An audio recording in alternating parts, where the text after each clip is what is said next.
Assalomu alaykum hammangizga, kanalimizga xush kelibsiz. Bugun ko'pchilik talablarga binoan duxovkasiz va miksersiz tort tayyorlaymiz. Tovada pishadi. Tovada birinchi marta tort pishirishim juda mukammal va a'lo darajada chiqdi. Natijasi marhamat. Xamirimiz uchun 3 dona tuxum kerak bo'ladi. Venchik yordamida aralashtirib olamiz. Endi bu yerga 220 gram shakar kerak bo'ladi. Shakarni solgandan keyin 2-3 minut davomida ko'pirtirib olamiz.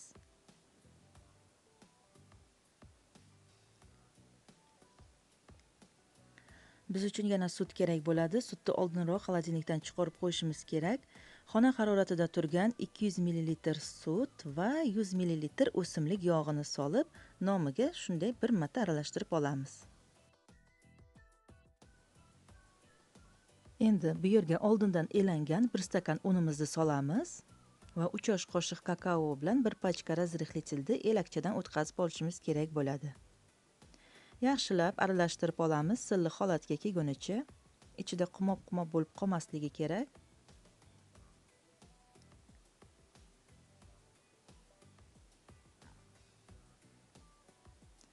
Xamirimiz ham tayyor bo'ldi. Suyuqligi xuddi mana shunday bo'ladi. Endi tovamizni boshida ozgina qizdirib olamiz, keyin olovni pastroq qilishimiz kerak bo'ladi. Yaxshilab yog'lab olganimizdan keyin 1,5 cho'michdan solib, qopqog'ini yopib pishirib olamiz. Menda bir tarafi 7 minutda pishib chiqdi. Har zamonda qopqog'ini artib turamiz. 7 minut o'tgandan keyin ag'darib qo'ydim. Ikkinchi tarafi tezroq pishadi. 3-4 minut davomida pishib chiqdi. Olovimiz o'rta olovdan ozgina pastroq bo'lishi kerak. Agar kimda shunaqayin plita bo'lsa, men 7 gradusga qo'yib pishirib oldim. Birinchi korjimiz tayyor bo'ldi. Qolganlarini ham xuddi mana shunday pishirib olamiz. Har bitta korjimizni pishirishdan oldin yaxshilab yog'lab olamiz va har zamon qopqog'ini yopib pishirib olamiz. 7-8 minut davomida pishib chiqadi. Menda hammasi bo'lib 5 ta korj bo'ldi. Sovutishga olib qo'yamiz. Ustini yopib qo'yishimiz kerak bo'ladi. Kremimiz uchun smetanalik krem ishlatdim. Kremimiz ham miksersiz bo'ladi. 300 ml 25% smetana, 3 osh qoshiq zgushoni moloko, ya'ni quyultirilgan sut kerak bo'ladi. Lopatochka yordami bilan aralashtirib olamiz.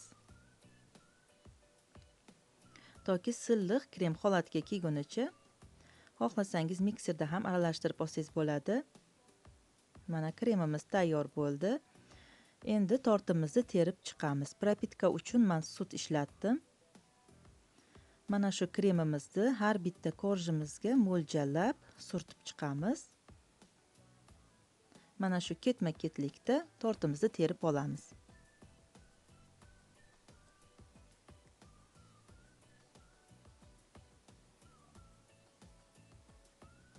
Eng tepa qismidagi korjimni qo'ydim, propitkalarni qilib va kremimni hammasini quyib oldim. Kremim ortib qolgani yo'q. Yonlari bilan hamma joyga bir tekislab olamiz va xolodilnikka 1 soatga qo'yib qo'ydim.